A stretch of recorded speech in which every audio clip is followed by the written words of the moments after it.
नमस्कार। जय श्री कृष्ण। श्री बिहारी जी की बैठक में आपका स्वागत है। मैं हूँ शैलेंद्र कुमार भारद्वाज।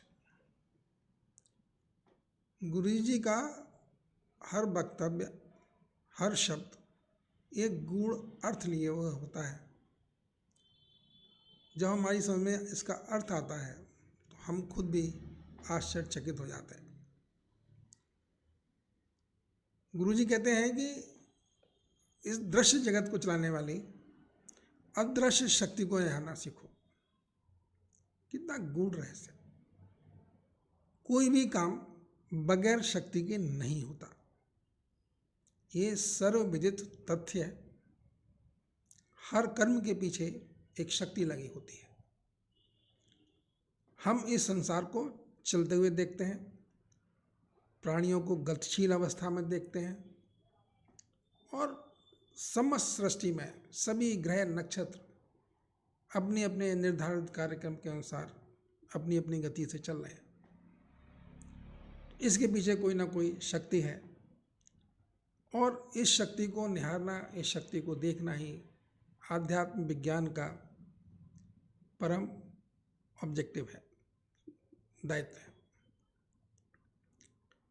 अब यहाँ पर प्रभु जी ने ये जो बातें कही हैं, इसमें उनका सनातन धर्म को भी प्रकाशमान करना है। सनातन धर्म इस तथ्य को जानता है कि अदृश्य शक्ति है और अनंत है। सनातन धर्म में इसको नाम दिया गया आदि शक्ति भवानी। हम इसको देख नहीं सकते, आदि शक्ति है, अनंत है, अखंड है। लेकिन जो हमारे सनातन धर्म के प्रचारक थे, शोधकर्ता थे, दर्शन करने वाले थे, उन्होंने उनको माता भवानी के नाम से पुकार दिया। उन्होंने कहा ये शक्ति माता है, माँ स्वरूप है, इसको माँ स्वरूप में देखिए। तो इससे इस शक्ति का दर्शन सुलभ हो गया।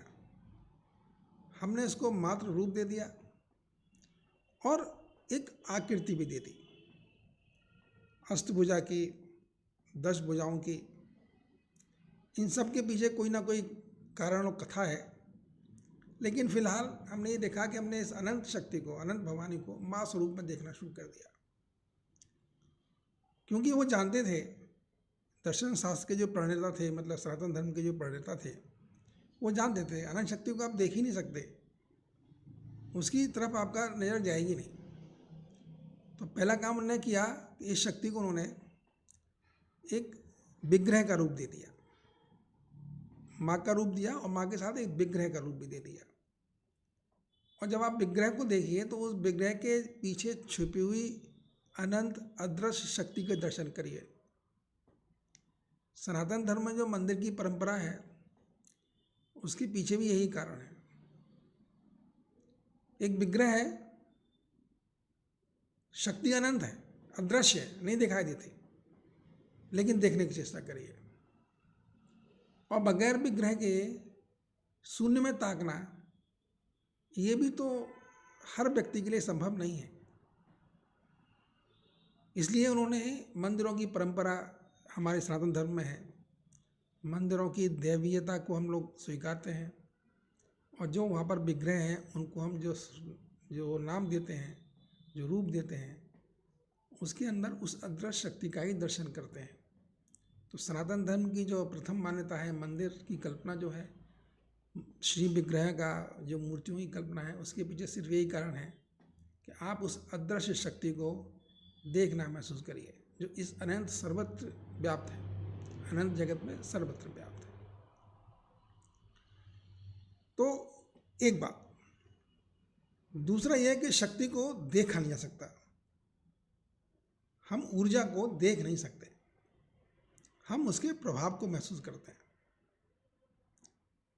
तो ऐसे ही हमने जब माता रूप में इस अनंत शक्ति को निहारना शुरू किया, प्रतिमा में दिखाना शुरू किया, तो जो जितनी शक्ति से, जितने भाव से उस मूर्ति में देखता है, दर्शन करता है, उसको उसी के अनुरूप माँ की भक्ति का या माँ की शक्ति का अनुभव होता है, बोध होता है। जो करेगा उसको मिलेगा। ऐसे ही जब हम मंदिरों में जाते हैं तो जब हम विग्रह के सामने देखते हैं और जब उसको बहुत गौर से देखना शुरू कर देते हैं, ये सनातन धर्म की परंपराएं हैं। और इसीलिए कि अदृश्य शक्ति को देखना है। शक्ति तो देखी ही नहीं जा सकती, लेकिन सृष्टि को चलाने वाली अदृश्य शक्ति जो इस जगत को चला रही है, और वो कैसे देखेंगे? उसका कोई साधन नहीं है। आप कुछ भी कह लीजिए, कोई भी धर्म, कोई भी पंथ शांत हो जाता है। ये पता है कि शक्ति अदृश्य है, लेकिन देखें कैसे? तो इसके लिए सनातन धर्म ने बड़ी सुंदर सी परिपाटी निकाल रखी है। मान्यता है कि भाई आप मंदिरों में जाइए, उनके शिव विग्रह को बड़े गौर से निहारिए और प्राण प्रतिष्ठा के साथ ही उस विग्रह में उस शक्ति का पदार्पण हो जाता है। आप इसको अनुभव कीजिए कि शक्ति तो हमारे भावों में रहती है ना। तो ये तो आ गई हमारे से अलग इस संसार में बह रही शक्ति की कथा। एक तो हम हैं, एक संसार हमारे सामने है, सृष्टि हमारे सामने है, और देखने वाला मैं हूँ।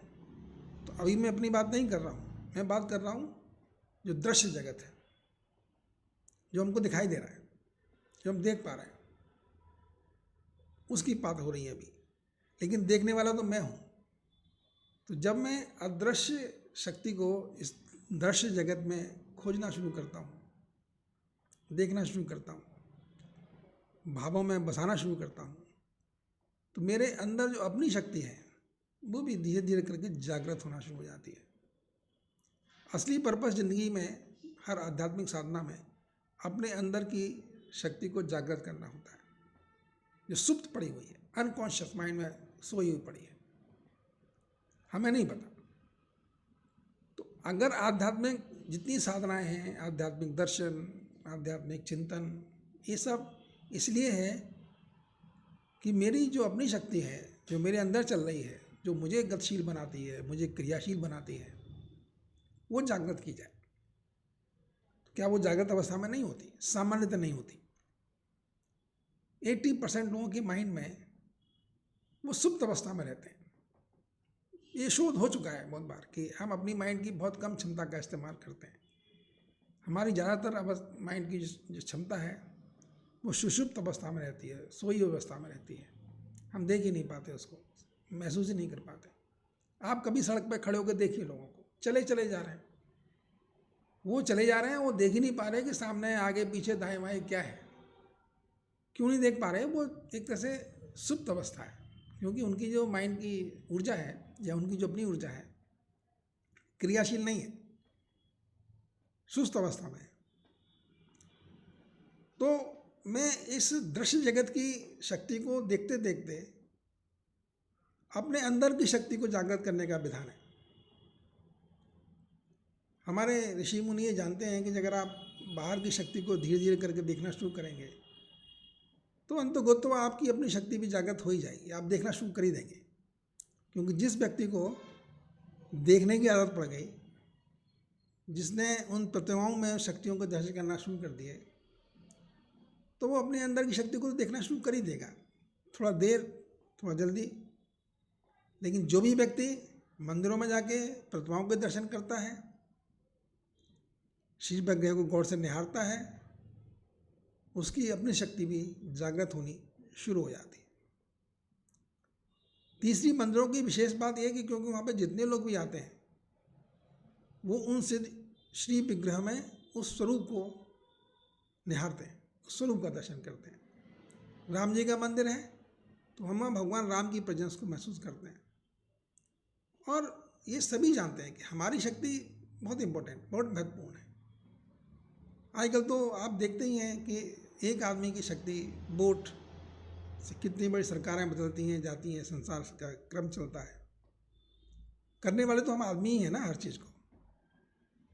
तो जब हम उनको श्री राम रूप में वहाँ पर देखना शुरू करते हैं और 50 आदमी आते हैं, 100 आदमी आते हैं देखने के लिए, तो उनकी समस्त ऊर्जाएं, चेतना शक्ति अपना कुछ कुछ अंश में छोड़ ही जाती हैं।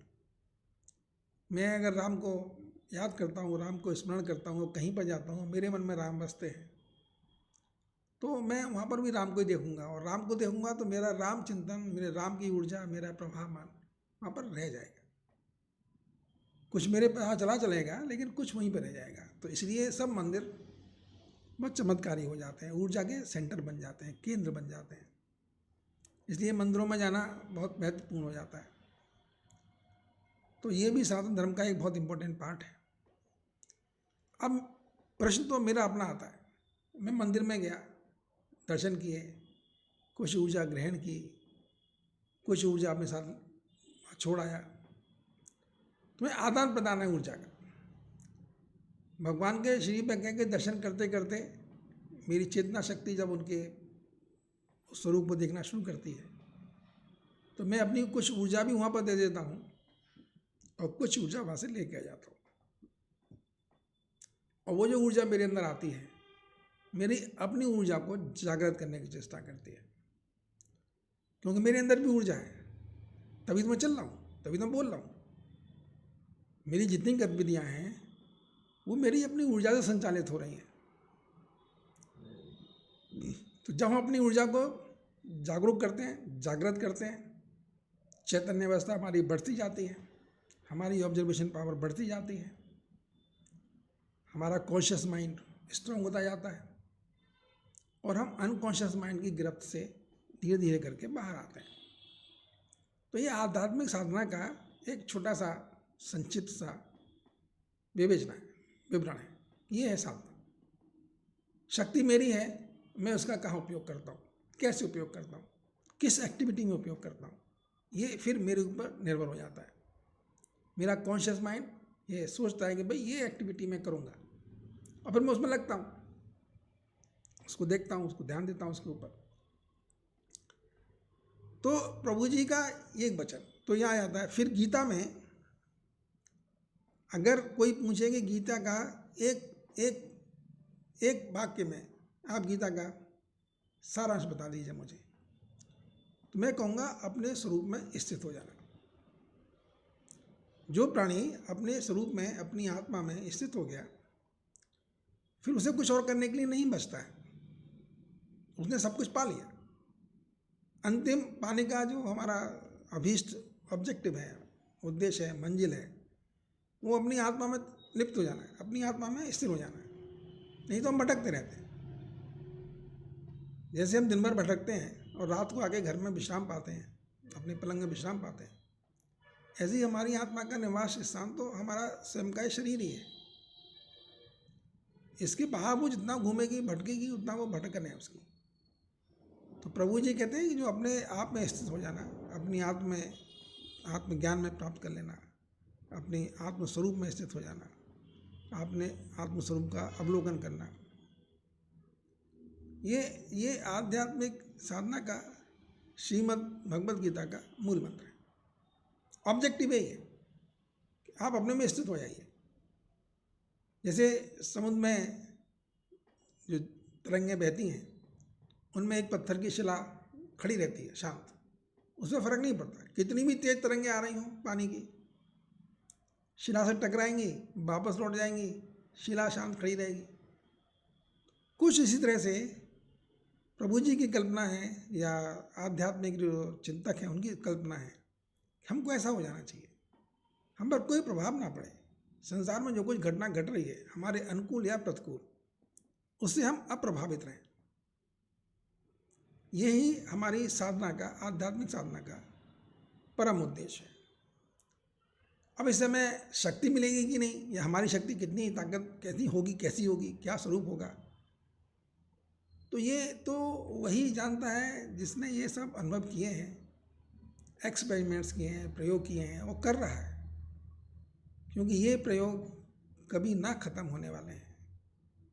अंतिम मंजिल तक पहुंचने तक तो मन शांत हो जाता है, तो फिर बोलना भी शांत हो जाता है।